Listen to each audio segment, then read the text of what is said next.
How has working with Bethesda and that side of, I guess, the relationship or that side of development been on this game?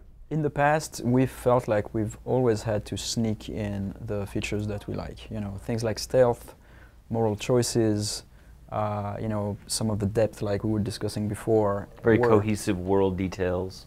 So some of those are, as I said, like, invisible value to publishers. It's just like, why are you wasting your time with stealth? Like, you just like, you should like, just, go to an NPC and kill it. Like, there's no way to go. Why do you want to make him hear you, or, all these kind of things.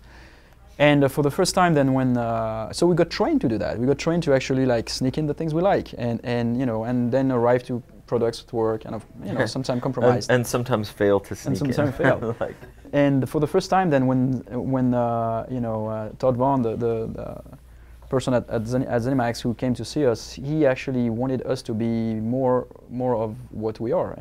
So he was just like, no, go for it. Like that's exactly why we are approaching you guys. We kept pinching ourselves, like, wait, did he say be more of what we like? Yeah. This is impossible. Yeah.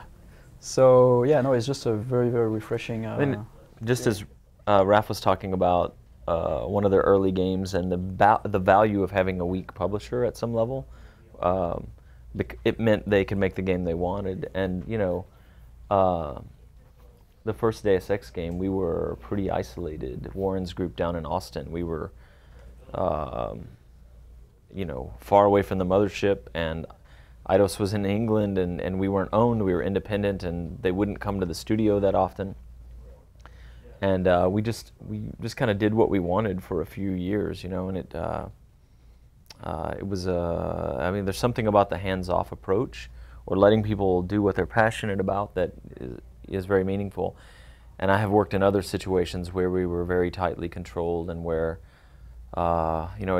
executives worried about risk, or trying to ensure that you're doing exactly what they saw last month that succeeded very well, even though they don't understand how different philosophically that is from what you want to do, has caused a great number of problems. And I think that's the thing we love about working with Zenimax is, they've looked at like the games where the team is like allowed to do their thing, the Fallout games and the Elder Scrolls games, and they've had such great success with that. And those are games, the people who play those games know that there's a million details in those games. They're very broad and they're very rich, and they're not products in the sense that someone checked a bunch of boxes. Those games are like labor of love,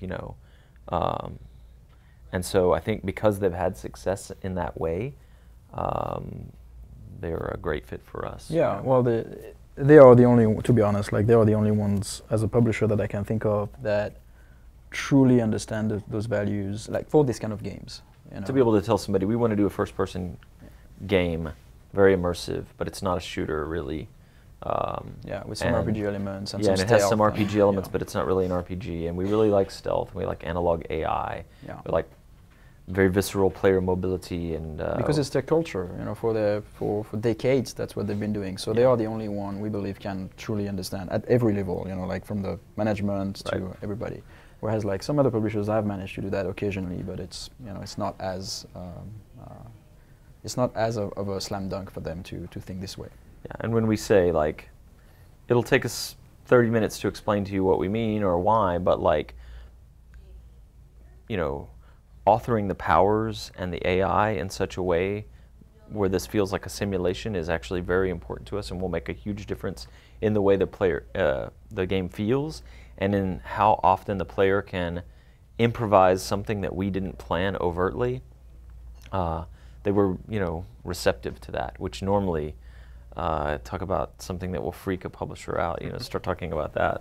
And then always the cool moment where we show a game to Todd Howard, and then we get some feedback, and so that's one of the, as fans of his work, it's kind of cool to have him, talk to us. And we get to go, occasionally we get to go see Emil Pagliarulo or Todd Howard and look at their game a little early and get their feedback on our game and stuff. And so it's like, so far it's like, we're super happy. Yeah. Have you had any luck convincing Todd to let you ride the dragons in Skyrim? That was our mission for a while. We'll Please, get let us there. fly, let us ride the dragons. It's a long-range plan.